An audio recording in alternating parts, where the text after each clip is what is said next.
Hello and welcome to episode 5 of Tales from the Cottage. I'm audiobook narrator Rebecca McKernan, and in this episode I'll be sharing with you a little bit of, let's call it, erotic romantic fantasy. Do they call that romantasy? I'm so out of touch. From A J Mullican. This is book 1 in their Heirs of the Flame Gods series, and it is called Wolves' Dominion. Now, you'll have to forgive me, I'm reading off my phone for this one, but I'll read to you the blurb, the back of the book. As a sun-touched soul, the firstborn in generations, I've lived a life of privilege. With the guidance of the elders, I'm on track to take over leadership of the wolf tribes. There's just one catch. I have to marry Corvin, a high-ranking male in our army, to attain the throne. Problem is, I have no interest in Corvin, or any male for that matter. While the elders plot my wedding, set for the next solar ascension, the panther tribes nip at our heels, causing strife and distracting me from my duties. As if this wasn't enough on my plate, I come across another sun-touched soul while on a routine patrol in the woods. She's badly hurt, near death, and it's up to me to get her to the healers before it's too late. Mystery surrounds this gorgeous woman. Will I uncover her secrets before they end me? Let me read for you the first few pages of which I did download. I can't find them. Classic. The first few pages. Well, actually, I'm not going to read you the first few pages because chapter 1 starts as it means to continue and is a little bit saucy. And as I demonstrated in my previous lack of technological know-how, I don't know how to set my YouTube settings, so it's over 18. So I'm going to go straight to chapter 2. And if you want to hear the saucy bits, then you can just download the audio. And that's not filtered, or well, it is edited. As you can tell, I make a few mistakes. It is edited, but it's not filtered, which is a bit like me, I suppose. Bear with, I'm just scrolling through to get to chapter 2 of Wolves' Dominion, book 1, in Heirs of the Flame Gods. Here we are, and this is narrated by Cara. She is the lead protagonist of book 1. I stand with my arms crossed over my chest, rage building inside as Cryos, wrinkled and grey, with thinning hair even as a wolf, rails into me. As the eldest of the elders, it falls to him to be the first to chew me out when something goes wrong. If I hear how reckless I am one more time, and furthermore, if you continue to place yourselves in these precarious situations, that's enough. Shut up, Cryos. I was taking a bath for the sun god's sake. If anything, your palace guards let a panther into the bathhouse. They should be the ones under scrutiny, not me. I have never once let one of those beasts into our territory, so unless you plan on pinning that error on my chest, I'd like to be excused so I can eat my now cold dinner. Cryos turns an interesting shade of beet red, and I struggle not to smirk. You failed to be mindful of your surroundings. With your training, you should have smelled panther from miles away.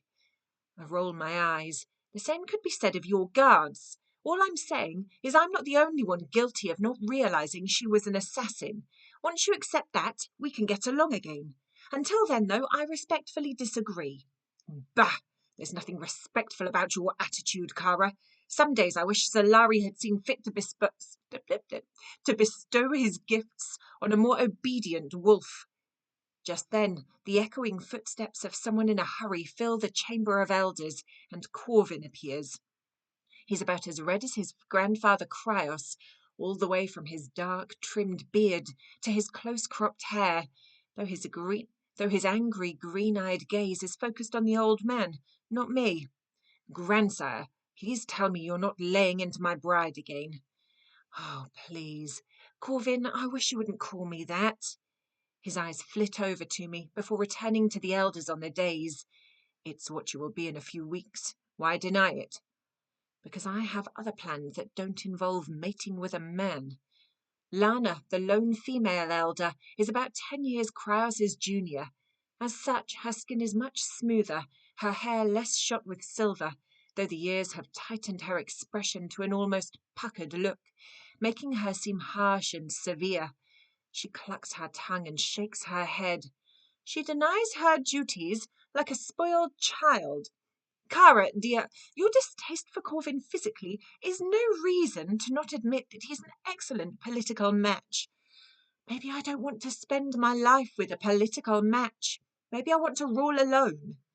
My uttering, though under my breath, although admittedly it wasn't then, still resonates in the vaulted chamber. Oops. Parasalari, you disgrace your ancestors. Despite the need for decorum in the elders' chambers, my irritation causes my voice to rise in anger. My ancestors? We don't know who my ancestors are. Or have you forgotten that? I was found on the side of the road as a pup, barely old enough to crawl. If I hadn't displayed solar gifts, I would have been left right there to die of starvation. She has a point, you know. Corvin's voice surprises me. Her true heritage is a mystery. It would be unfair to demand that she live to a royal standard, when it's quite possible she lacks even a drop of royal blood. Corvin defending me, and to his own detriment. I'd be intrigued if I didn't suspect an ulterior motive. Are you requesting a new bride, Corvin? Our third elder, Tyrin, sneers from his seat. I meet his black eyes, glare for glare, bristling at this whole ludicrous exchange. Seemingly oblivious to the tension, Corvin decides to simultaneously piss me off and, judging from the did I say that right? Triad of irritated expressions, the elders as well. To the contrary, I think this only confirms the wisdom in choosing me to wed Kara. Who better to teach and guide her during her reign? I'm going to stop then because I don't know how long the chapter is, and we could be here for days. Not really days, it's not that long a book. So, yes, themes. Well, fantasy, romance, erotica, and it's LGBTQ+ as well, which is wonderful, which ticks a lot of my boxes, so to speak. So that was the first few, it wasn't the first few, it was the first couple of pages of chapter 2 of A J Mullican's Wolves Dominion. I've put it down now. Ooh, and everything's just disappeared out of my brain. You can listen to the whole book on Audible, Amazon and iTunes. And I do have a few codes for freebies, so if you're interested, pop a comment under this video and I shall endeavour to get one to you. Thank you for listening. I am Rebecca McKernan and I'll see you next time. Mwah.